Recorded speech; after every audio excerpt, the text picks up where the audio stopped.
Hello and welcome, and g'day to everybody who's joining us today for a preview of our brand new Yardi Property Council PropTech survey results. My name's Ken Morrison. I'm the Chief Executive of the Property Council of Australia, and it's great to have so many people with us online today. We've got people scattered all around the place. Bernie, who you'll be hearing from shortly, is actually up in Singapore, but I'm joining you from Sydney, which is on the land of the Gadigal people of the Eora Nation. And here at the Property Council, we acknowledge traditional custodians of country across Australia and their connections to land, sea and community, and we pay our respects to their elders past, present and emerging. Before we get into things, I'd like to thank Yardi for partnering with us on this important new PropTech survey. Yardi have been a long-standing supporter of the Property Council, including, of course, 12 years supporting the Property Congress. And this survey was a brainwave from Yardi, who said, wouldn't it be good to do a stock take of where we are at as an industry in terms of technology? And this report does provide that benchmark into technology adoption right across the industry. It's the first instalment of what will become an annual survey, allowing us to track progress year on year and against our counterparts in the Asia Pacific. A big thank you to Bernie Devine, Nina Feldman and the Yardi team for all the work that's gone into producing this excellent industry survey. And the quality of the data is absolutely critical to this and every other survey that we do, and I'd like to recognise John Yen and our national research team for gathering all the data and crunching the numbers, and a big thank you to every one of you who helped fill out this survey to provide the data that we've got in front of us today. So the format of the session is that Bernie Devine will outline some of the key takeouts of the survey, and then he'll bring in our expert panellists who also contributed to the analysis of the report. And a big thank you to Jonathan, Mark, Daniel and Sheridan for joining us today and for also their input into the report. For me, in reading this report, I think the big driver accelerating adoption of an increased array of technologies is surely a focus on the customer. And as an industry, we've seen considerable disruption and dislocation over the past year. A lot of the trends were already there, but they have been certainly supercharged by COVID. And it's at times like this that businesses rightly look again at customer needs and do this with fresh eyes. And in this exercise, I think technology can be the industry's friend. I'd now like to hand over to Bernie Devine, Yardi's Regional Director of Asia Pacific. Bernie's relationship with the Property Council goes a long way back. He used to have a regular byline in Property Australia back in the day when this was a monthly printed magazine, and we had newsprint under our fingers a long time ago now. The topic, of course, was technology industry he used to write about, which is still his passion now. Bernie will share the key takeouts of the survey, and then our panellists will pick these apart further.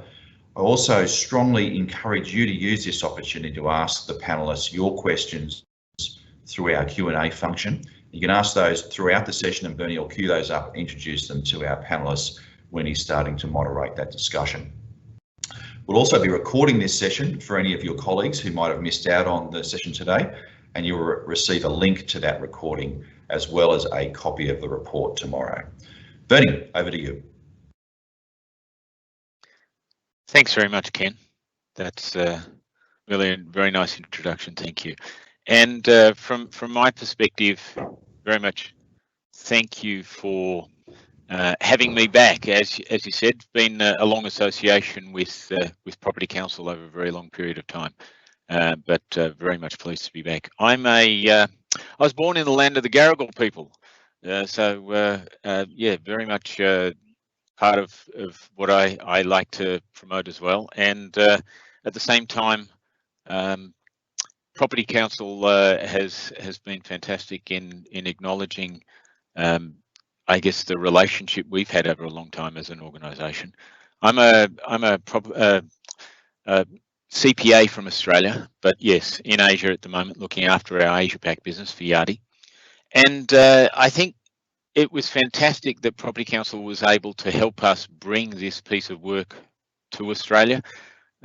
Through my long involvement, I guess I ran a version of this survey many years ago in Australia and across the globe in terms of listed industry. vehicles to understand the performance of the industry in terms of technology. And it's fantastic that over these many years we've now been able to bring that back and get real data again on Australia. So I'm really just going to touch on a couple of key things through the process, and allow people to go and read the report. I don't want to spoil it. I think the important points are that the majority of respondents to the report were to the survey were in fact folk who manage, own, and invest in real estate. And that's really critical because that gives a very, very clear view of where the industry is at. And it's people who have their hands on bricks and mortar who are making decisions about investing in technology. And the second thing is about that is when you look at the level of investment. So I'd have to say, if I go back to 20 odd years ago, the first time I tried to run this survey, the majority of the industry in real estate, particularly in Australia, was sub 1%, and globally less than 2.5%.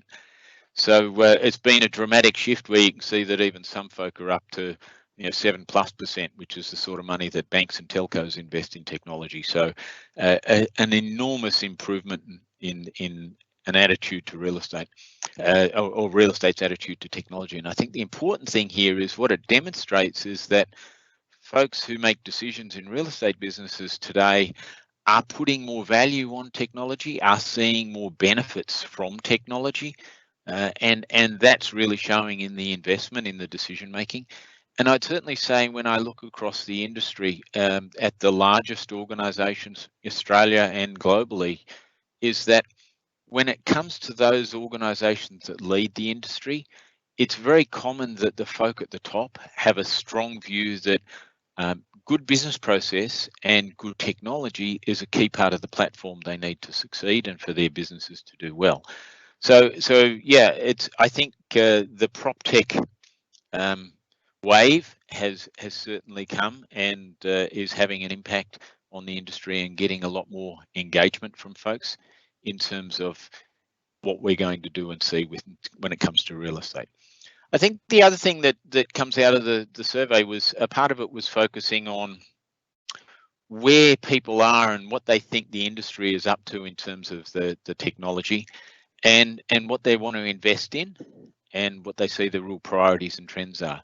And a couple of things came out. There's definitely a significant number of people in Australia that Australia lags. The industry lags globally in terms of investment in technology in the real estate industry. I think a few of our panelists, Jonathan in particular, will probably have something to say about that. My view, sitting across APAC and talking to real estate folk every day, would be that outside of China, there's no particular lags or leads in the region. There's a couple of countries where government have certainly put additional incentives in place. But for me, China is a standout in terms of the level of investment and innovation in technology in the real estate space, and very much a different approach to it. When I look at the survey and look at, ask people what are the trends for 2021 and beyond, and where are the key things to focus on. And it's really interesting because there's still a significant proportion of the industry who confess that they run their large portfolios on Excel. And from our perspective as an organisation that provides tools around investing, owning, and managing real estate, our largest competitor is Excel in many places. And as a result, a big part of what people are still focusing on is some of that core platform, is saying I've got to get my property management sorted out, and big chunks of work in construction management, because obviously that is an area that has huge potential for savings. And then in terms of the types of things, it varies dramatically, but there's definitely an understanding that business process automation is a key part of what people need to focus on. And when we looked at, in particular, what does that really mean? The key things were that it's across a range of tools. And although I haven't really pulled up a slide here on COVID in this short overview, we did focus in the report on COVID and the impacts of COVID and what people did in response to COVID.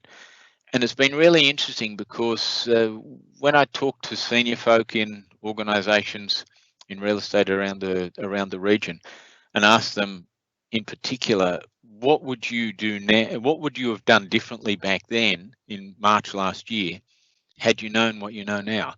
And a very, very common response was dramatically increase their investment in technology 2 or 3 times on the basis that the benefits that they have seen out of what they did invest have been significant, and they really saw the opportunity now that if they'd done more back then, they would have been a lot more advanced now. So it's really been interesting to see that, and to see that the attitude in senior management positions around the region that says we need to do more in this space. Technology really does have benefits that we can take advantage of. There is value. So yeah, the things that people want to achieve. There's a common theme through here, a couple of common themes. Big data, business process automation, and virtual tools come up many, many times.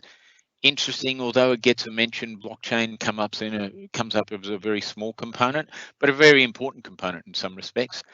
And the thing I'd also say is that what came through this, as well as those major themes around business process, was also things around connecting the business to the property. So really going beyond just automating business process within the operationals of the business and engineering, but really saying, how do we connect business process to the building, turn the building into a device in some respects, and how do we engage with the tenants in those buildings so that the tenants feel more connected to the places that they use. So that's a sort of part of the underlying theme here. And that's I think a nice segue for me to move to the panel. I really don't want to focus too much on the report. I want to make sure that folk go download it and read it. And I'd encourage you during the course of this next part to put some questions in the Q&A session. I'll do my best to make sure that we get some of those answered. But in terms of the panel, so we've got a really interesting group of people. We've got Sheridan and Mark and Daniel, who all come from organisations that are, or represent organisations that are very much involved in investing in, owning and managing real estate. They face the challenges. They're definitely from more the technology side of those businesses. They face the challenges of helping the businesses enable technology, adopt technology. One of the things that certainly came out in the survey as a barrier to adoption was 2 things. One was resources, so the right skilled resources. So anyone who's got skills in tech and real estate is certainly in a good place. And 2 is around resistance to change being another barrier to adopting technology. And that's some of the things that this team in particular face every day, is really helping organisations move forward effectively with technology and find value in technology. And really experienced folk, most of whom I've known for quite some time and have some really great insights. And then there's Jonathan, who's a little bit different. So Jonathan leads an organisation that's focused on investing in technology for real estate from a private equity perspective, and looking for innovation, looking for value. And I think that's the common theme here across the panel, and in fact across this report, is that what it aims to do is demonstrate that there is value in technology, and that the real estate industry is starting to find that value. And what we aim to do through this report is to help the industry better understand where that value is and how to capture it. Because at the end of the day, the only way that investment managers they're faced every day with a very common decision. Do I put another dollar into another brick, or do I put a dollar into some technology to make that brick work better? And as long as they invest in the brick, the technology will never get a flag and never get a Guernsey. So a big part of this is about helping people understand where the value is, so that to get technology gets the opportunity it should have within the industry, and that businesses properly understand how to get value. So with that, I'd like to hand over to the panel. We're going to take a little bit of a sort of a freestyle approach to things, and but I will first of all ask Sheridan to talk a little about some of I guess the experience she's had in terms of connecting the business to the building, and at the same time, you know, reflecting on the content of the report and really what does that mean in terms of how her and her team aim to improve the performance of their business. So Sheridan, happy to have your point of view there. Yeah, thank you very much, Bernie. I would say, and Ken touched on it before, in terms of one of the survey findings around customer centricity, because I always think when connecting the building to the business, the missing ingredient in all of that is certainly our people, because technology doesn't really solve a purpose unless it's solving for a human or a business need. So for us, that's really around understanding the needs, whether it's of our people or our investor customers, our tenant customers, or even the communities that are coming to those buildings every day. And with that understanding, we can design with their needs at the centre.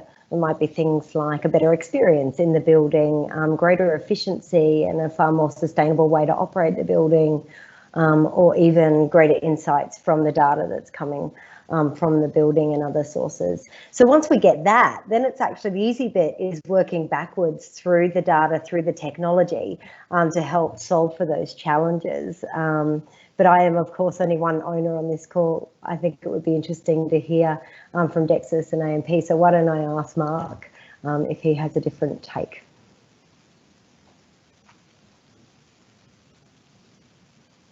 Mark, you might be on mute. Yeah, I'm here. Yeah, it's an interesting dynamic, and particularly how we can drive better value out of these investments in PropTech in particular. And I think the data piece is one that you touched on there, Sheridan.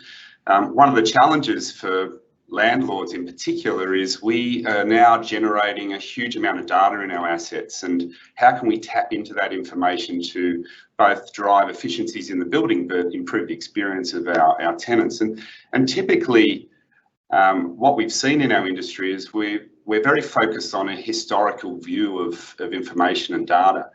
And going forward, we're now getting to more of a real time. We've got our finger on the pulse view of how our assets are performing and how our customers are performing.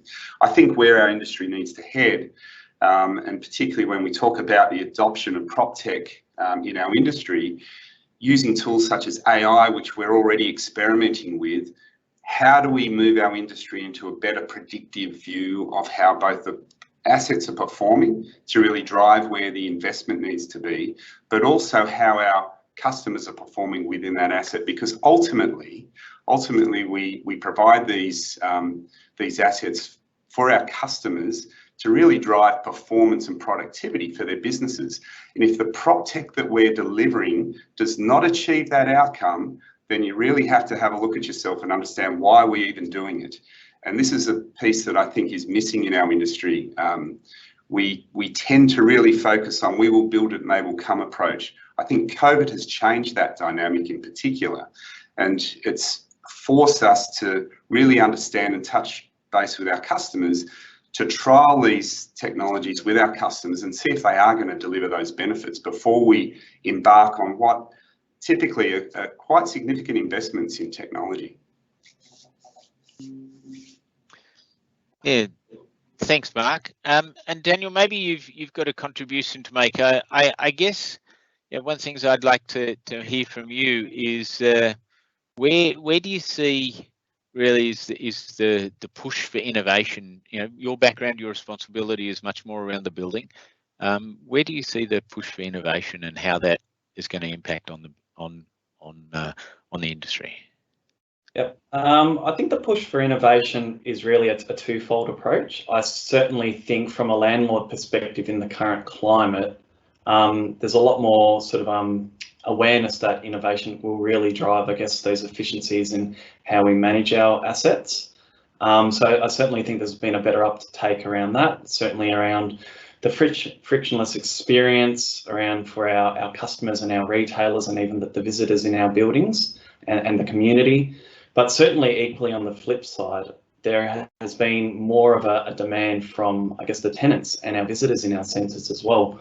So I think it's certainly a two-pronged attack. PropTech can really be, I think the penny's starting to drop that it can be a really great mechanism to drive our corporate objectives a lot quicker as well. So whether that be an ESG 2030 sort of target strategy, and really around personalisation. So there's a big emphasis around providing that personalised experience, something which you potentially can't get at home or just, you know, shopping on the couch. I think certainly that immersive personalised experience and those seamless experiences is certainly what yeah, a lot of people are after. And yeah, I think to everyone's point before, everyone's very much data hungry at the moment. Our buildings are generating a wealth of data.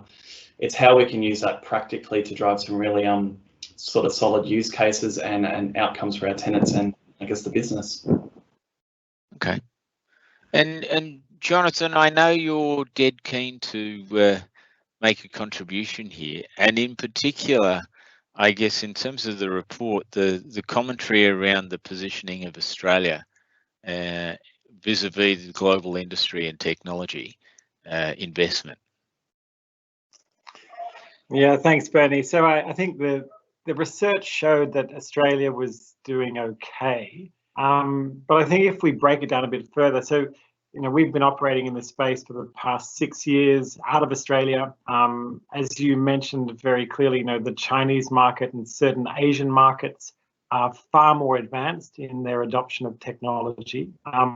They're often doing it in stealth mode. So a lot of the Asian developers are actually very active in this space, but they are not making big announcements. They're really they're testing and trialing opportunities within their portfolios as a way to differentiate their businesses. I think the key in Australia is that we've got a great focus on sustainability, and you know, all of the panelists here, their businesses have signed up to GRESB. They're market leaders in sustainability, and so a lot of the technology that we're seeing is actually impacting on ESG initiatives, sustainability, digitalization of processes. So in that part, Australia is well ahead. But I think, you know, many of our chief executives don't believe in innovation. I think that we have an industry that has really struggled with change, and we probably need to start thinking about, you know, Ken touched on the customer and the process of actually understanding who our customer is. You know, for us, the customer is absolutely everything. The tech companies have all the data that they could ever want about our customers, but the owners of the real estate don't have that data. So we need to work a little bit harder to, as Daniel mentioned, to bring in, I guess, some of this, you know, almost like we need to have better control of the data that the buildings are delivering so that it can be better used to actually make a change. Sheridan, you might have some thoughts on this one? Yeah, I just don't think it's only in the sustainability area where Australia is a leader. I think we are also a leader in the tenant experience and the tenant experience app space. I've certainly, having come from working in the Asia region and in a multinational, feel that's the case. But I would say that real estate is quite a localized business. So unlike tech firms or other more globalized industries, we don't see necessarily that level of competition that provides a breeding ground for innovation to really take hold. And sometimes we might need a catalyst, whether we call it a pandemic or some other situation that might be an instigator of adopting more technology. And I certainly think we're seeing that post-COVID. Mark, did you have anything to say on that? Yeah, look, I think Australia, due to our remoteness, is very much forced into having to spread our tendrils far and wide in researching PropTech. And I think we have the advantage in doing that. that what you see within our assets when we do deploy any technology is that we've done it in consideration of what we believe are the best technology that the world can offer. What you see on a regional basis, particularly in the US and Asia, they're very focused on products and technology and PropTech that has been developed in their local region. We've deployed technology from Israel, Europe, the Americas, Asia, in several of our assets, and I think that's one of the advantages Australia has. And having said that, we've got a very diverse and very strong PropTech cohort coming through the ranks, which I think Jonathan, you could attest to, because one of the reasons we engage through the Taronga Group is that also helps us in that research of reviewing what technology is available. Once we've done that, I think Australia's been very, very proactive in trialling and testing these technologies throughout our asset classes, from industrial, office and retail. And in many of the areas that I've experienced globally, in particular our customer experience, as Sheridan has mentioned, I think Australia is really at the forefront of that. And sure, China may be leading in certain aspects, but you've also got to understand some of the jurisdictional challenges that we would face, particularly around privacy, compared to a country such as China, where they don't have those impediments that Australia does. It's not necessarily an impediment, but it's more of a consideration that we need to take.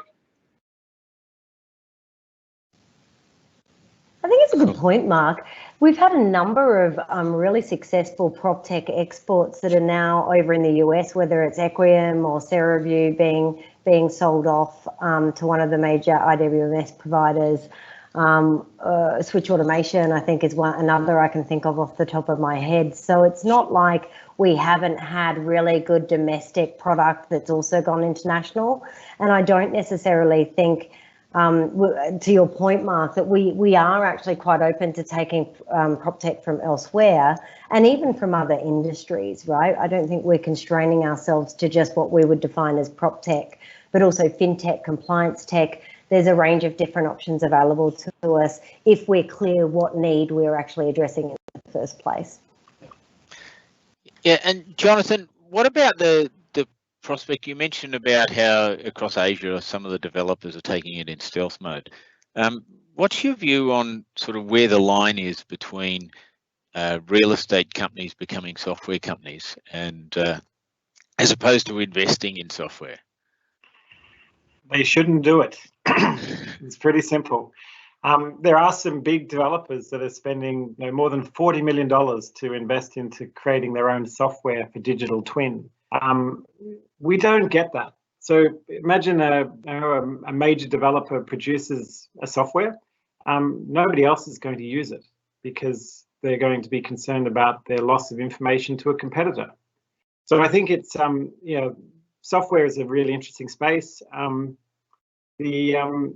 think the developers that we're dealing with the most, they're actually understanding that they need to have quite a broad range of approaches in this space, which might include direct investment, co-investment, it might be a fund, but it also might be bringing the organization on that cultural journey. And that's where, so the growth program that we have is very much about taking a broad group within an organization on that journey of discovery.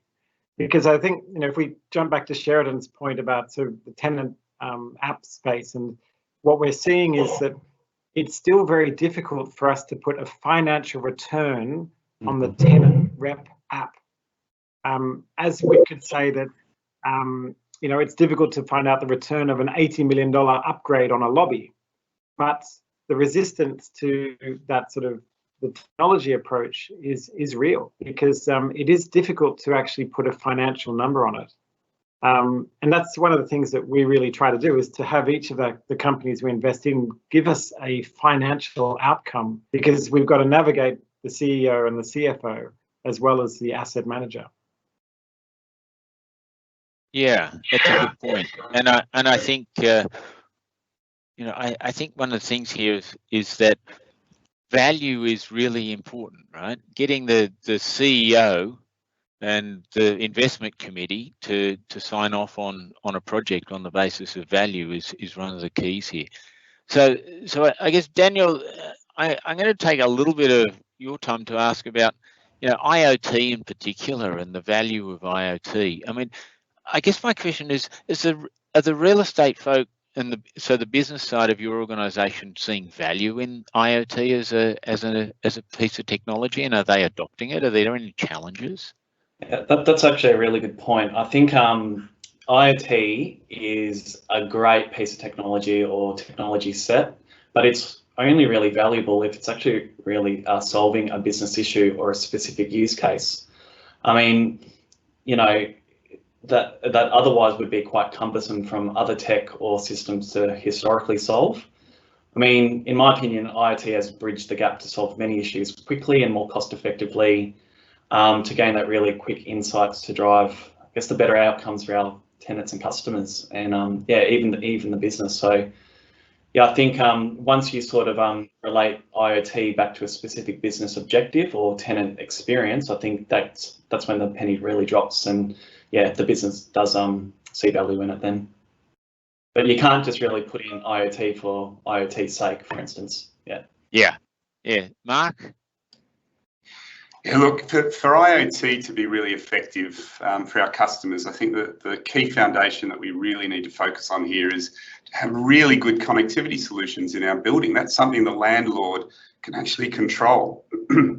IoT itself, there's so much emerging technology in the IoT space that to anticipate that the landlord is going to bring this smorgasbord of IoT to the table, I think is a bit misleading. I think the best thing we can do is arm our buildings with great connectivity, but build on the concept of a plug and play type building. I think that's the best way to think about IoT, because most of our customers will already have a series of IoT devices and platforms that they want to bring to the table. And the best thing we can do as landlords is help with the seamless integration of that into the building for our customers. So it's not, there's not a cost burden for them to do that. And I think that's really the direction of IoT. Certainly as a landlord, we will bring some things to the table, but I think it's got to be a blend of customer and landlord coming together.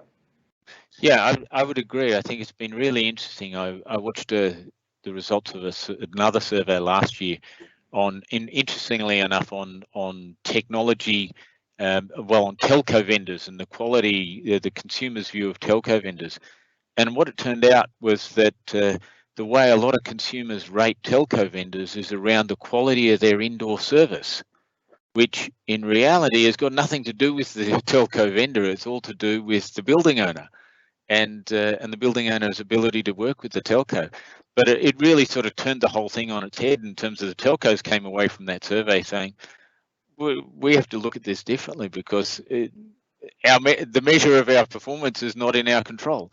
So yeah, an interesting space, and I think that's something that we all need to understand in terms of technology is that once you really reach out to the consumer, once you touch the consumer, the views and the perceptions that become reality can often have nothing to do with what everyone in industry thinks it's about.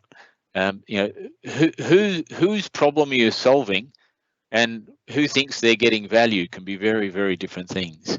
Yeah, Bernie, I think if you want to delve down the path of telcos in property, I think we might be setting ourselves up for a whole panel session just on that topic alone.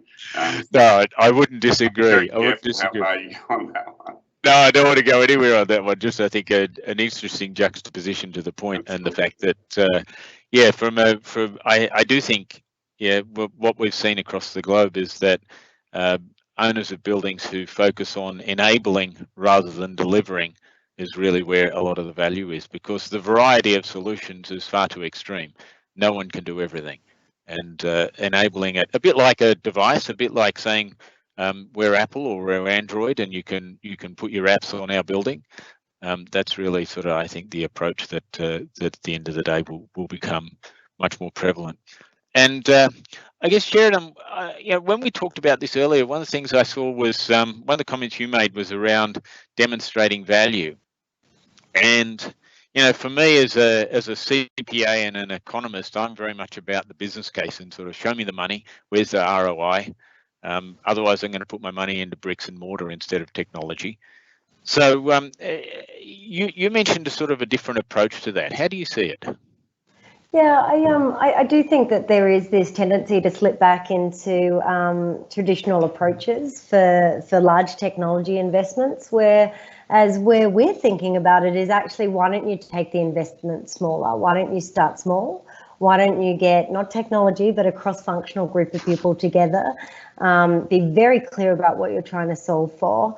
And that will often involve not just technology, but people changing the way that they work and reimagining what they do every day. So if you've got that together, start small, test and learn, add as you go, build up enough evidence so that by the time you're looking to invest at scale, you actually have evidence that this is an approach that will work. I think it's very hard in an emerging space like PropTech to go after massive investments without some form of evidence.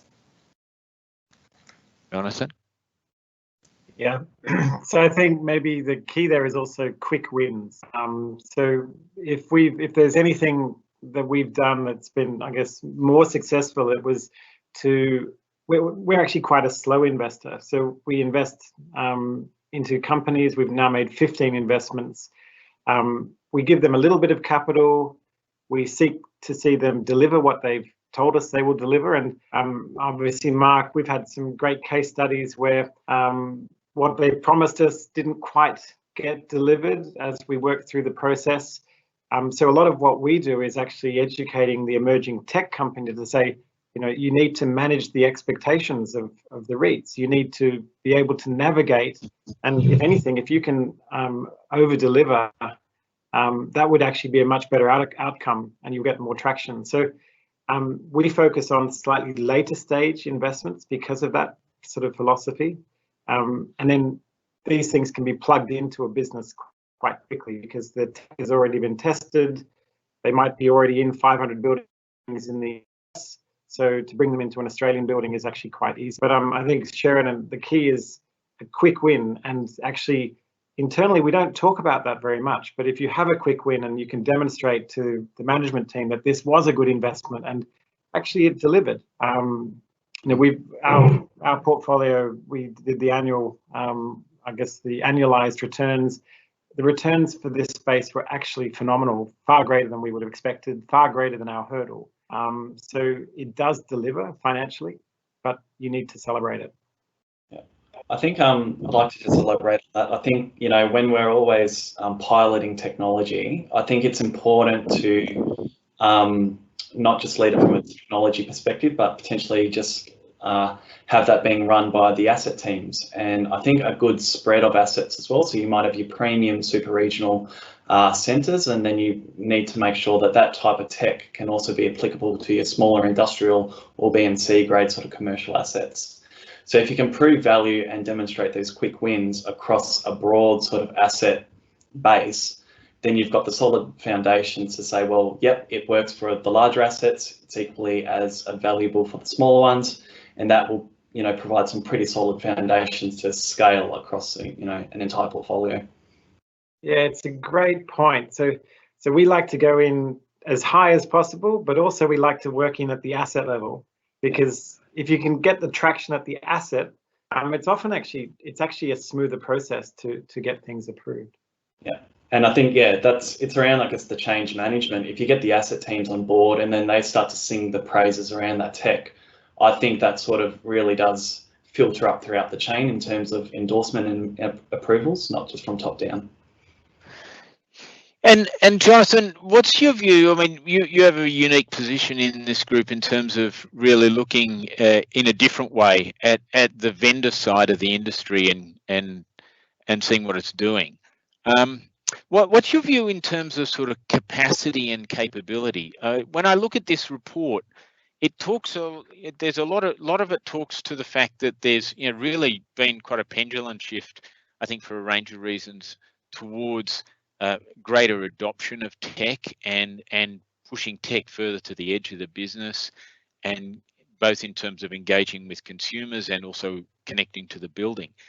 And at the same time, some things have just completely died because we have to focus on COVID, right? So What's your view in terms of capacity and capability of the vendor side to really meet the new demands and expectations of both the industry and I guess ultimately consumers, the occupants of buildings?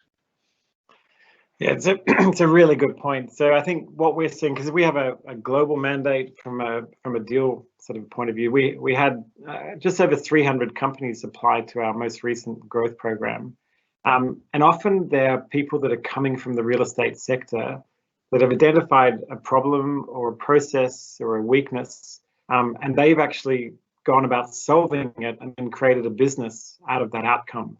And that's the type of founder that we really like. He or she understands the challenge. They're not just producing something that they think is, you know, a fad, or they're actually trying to solve a real problem. I guess in the discussions we've had with our investors and partners, many of them have moved on from COVID already. So especially in Australia, we're in a really fortunate position where, you know, it does appear that we're coming out of it. People are coming back to work. They're going back into shopping centres. The rest of the world isn't actually like that. There's actually still huge disruption across Europe and the Americas. So what we're seeing though is that the corporates, they're actually demanding more and more tech and more solutions because they're looking beyond COVID and to the next horizon, which for many of them it includes sustainability, or, you know, winning back new customers or whatever it may be. They're looking beyond this sort of strange period we're in. Sharon? Jonathan, I just wanted to ask you something about that, because while you might get really great prop tech companies that understand the challenge, have built a great solution to solve for that challenge, but they built that in a vacuum to some degree. We've all know that the divergence in data and the lack of standards in data has made it really difficult for us as owners to piece all of those solutions together into something that's meaningful at a portfolio level or at the customer level. Do you see that changing in any way? It's slowly changing. So you're right that, you know, we actually see quite a lot of deal flow coming out of things like CSIRO and universities, where the ultimate customer test has been put in. So they've got this technology and they think that it should have a market. And so part of what we come in is to actually help identify a broader range of customers for that product. Some of them might think that they're targeting the commercial space, but in actual fact, their technology might be better in another sector, but they've never even thought of that. So I think it's part of the journey.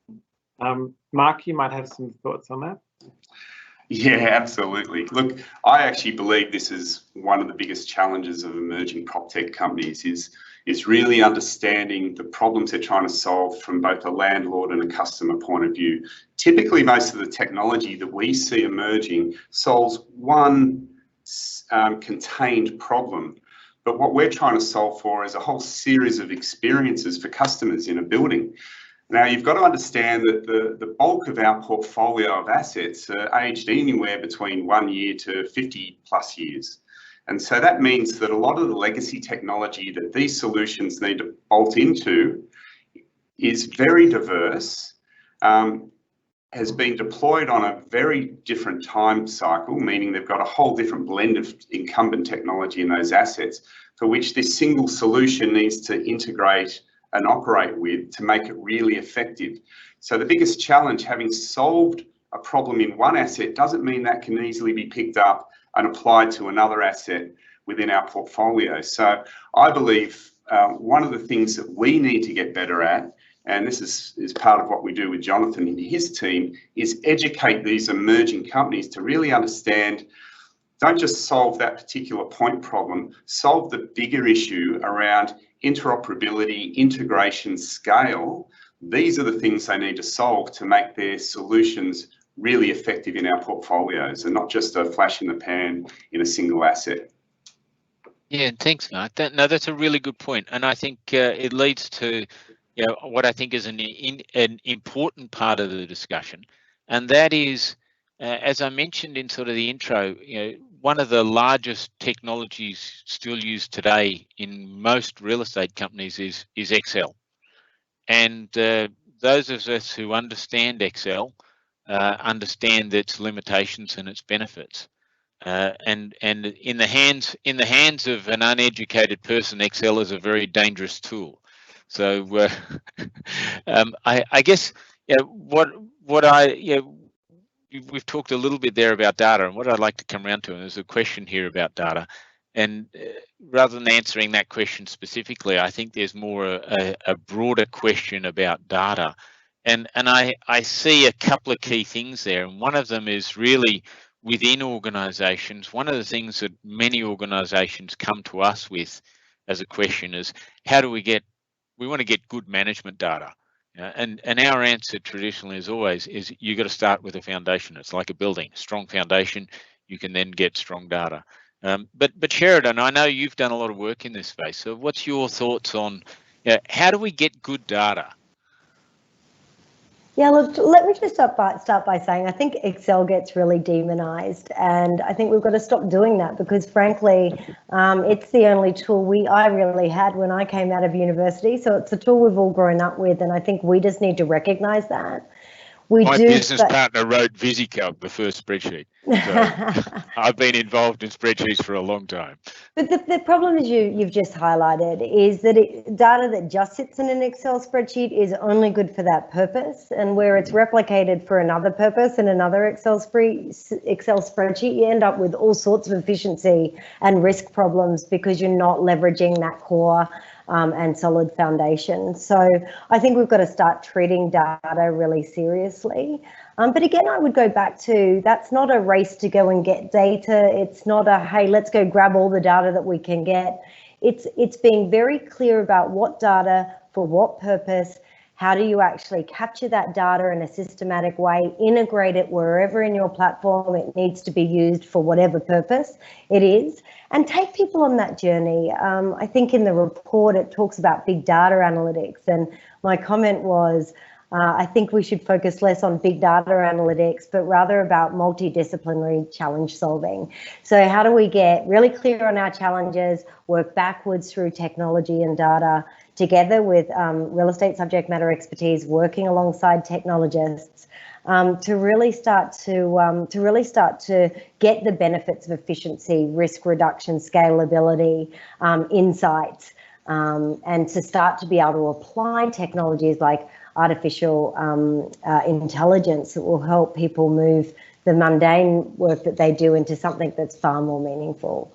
But I don't think we'll get there by demonizing Excel any further. Okay, cool. Yeah, look, I would agree to an extent, but at the same time, I guess I have seen a lot of business processes fail, and it'll cost a lot of people a lot of money when it comes to managing portfolios in Excel in particular. But yeah, I would agree that starting with the business solution is a key part of that, and I think, Daniel, what's sort of the approach you've taken to helping the business understand how to use technology better? What tools have you? We talk here in the report about resources, about resistance to change. Yeah. How have you worked to overcome that? Yeah, cool. Yeah, I think with any sort of technology initiative, I think it's really important to back that up with some certainly internal expertise as well, to really help sort of guide and sort of foster, I guess, the collaboration between, I guess, the end recipients being the assets and those technology partners. So you've really maximising, I guess, the value of the investment in that piece of tech. So from our perspective, I guess we've got some centralised expertise that will help our sites, interact and sort of get the most value out of the tech. Certainly, it's around having, I suppose, just some really informative user-specific dashboards as well, to really sort of highlight or showcase the results or the KPIs that are important to that particular user. So you might have some views specific for an FM, which would be different from a sustainability sort of person, as different as well from like an investment or a fund manager as well. So I think it's around using tech and displaying, I guess, the metrics in ways that they can best sort of interpret it to their sort of business function. Yeah, I think it's really around backing up that that centralized experience, yeah, to overcome that change management issue. Okay. No, that's a good point. And Mark, from your perspective, I think one of the key things has been, I know you guys have been big on sort of understanding the customer. And as Sheridan said, you know, big data is fantastic, but we've got to get little data right first. So yeah, I think on the one hand, there's a question here about understanding a more complete view of the customer, whereas for me, part of it is about understanding, I think, more the data that we have and the data that we own, and so a lot of data governance questions, but using that as the basis for understanding how can the business get more value out of the data it has. What sort of things have you done? You know, when we look at that sort of data analytics space, in terms of getting the right data and then making it as valuable as possible. Yeah, you touched on a really good point before, Bernie, around building strong foundations. And what we find typically in our industry is, back to the point on spreadsheets, our industry really evolved on spreadsheets, and it made it extremely difficult to draw a consolidated view out of any decision process within our business, or within any business. I'd say most of the REITs have exactly the same problem. So the biggest challenge there is really consolidating those data sets in a way that information is what I would call distributed in a self-service mechanism for our business. I made the comment before that historically we've gone from a historical view of data. So what happened last month? We're now getting very close to a real world in bringing that data together in single data sets. And as you know, we've just in the throes of completing a major Yardi implementation, which actually has brought together hundreds, if not thousands, of spreadsheets and other data sources into a single repository.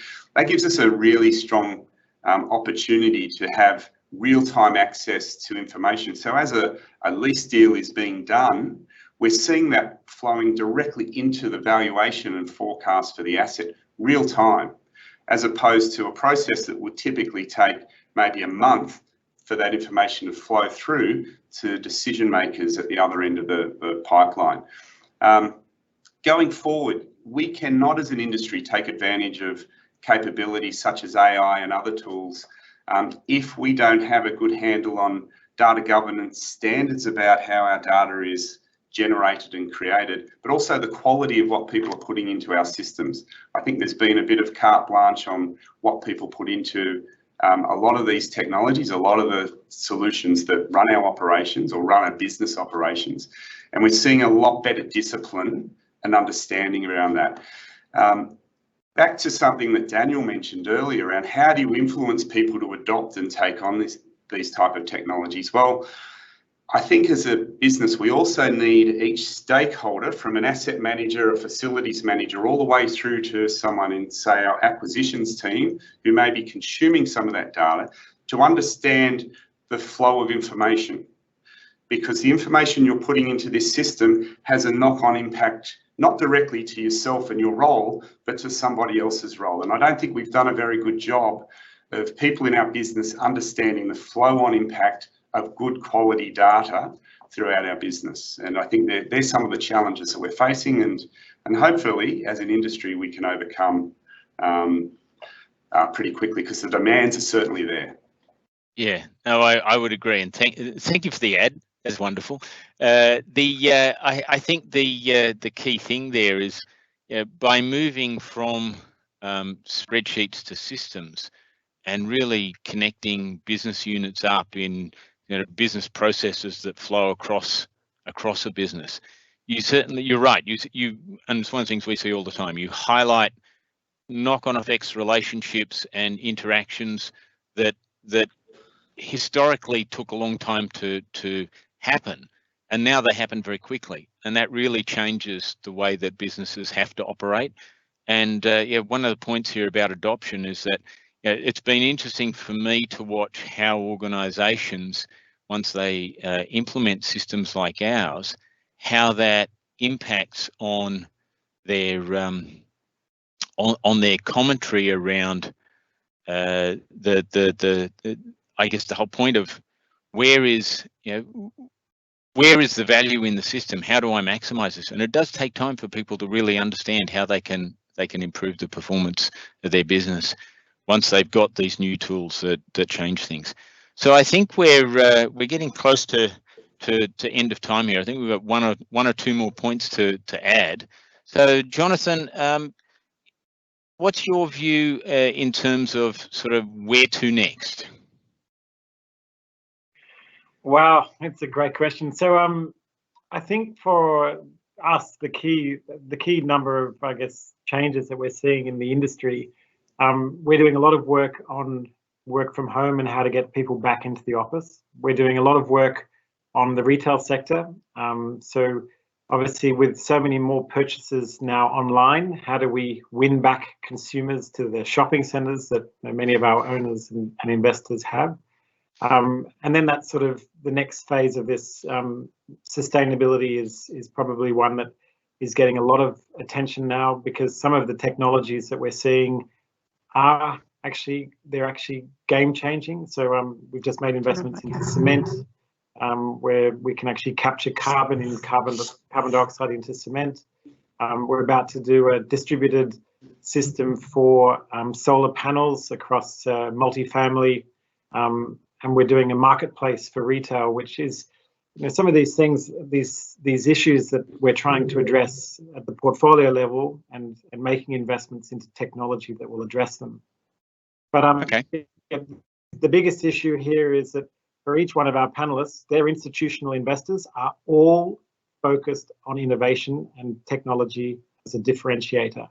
Every one of your investors is now talking about this space. So I think, as managers of real estate, there's no doubt that the only way out of this COVID period is through the great adoption of digitalization and innovation.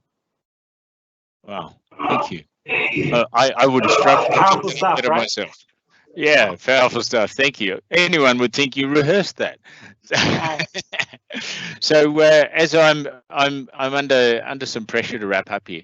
First of all, I want to say, so Sheridan, what would be your answer to one sentence answer to a really quick question, which would be return to office?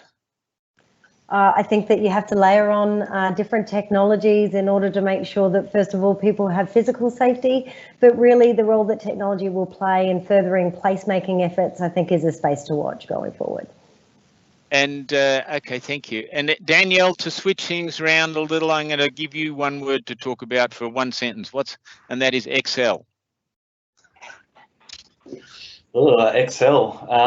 Yeah, I think Excel is a good tool, but I think, getting the data out of that in a consistent repository is key. Yeah.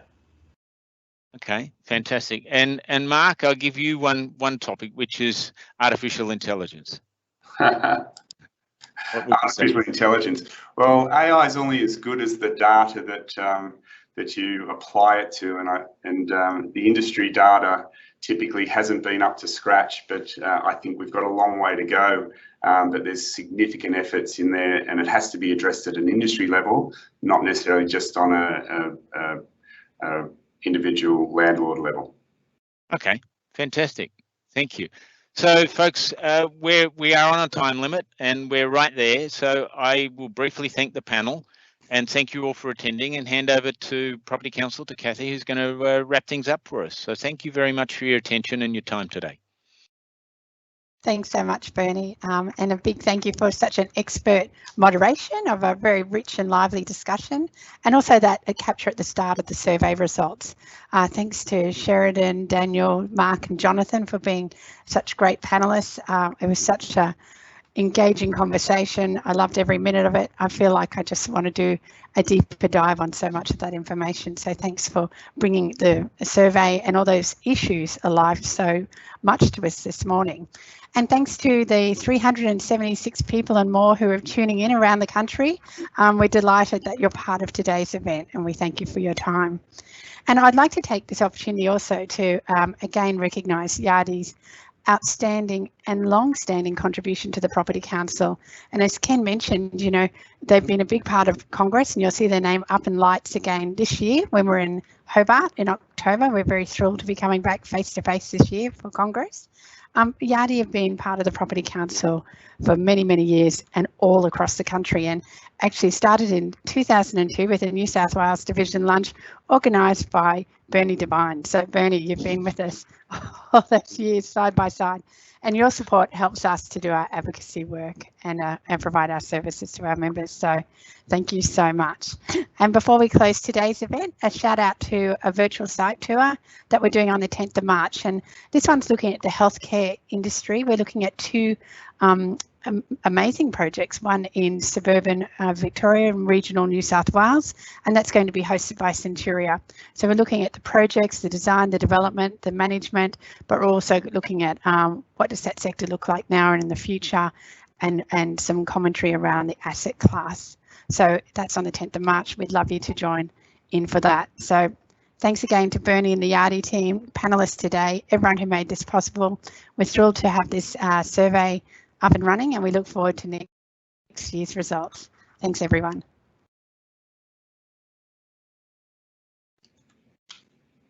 Thank you. All right, the live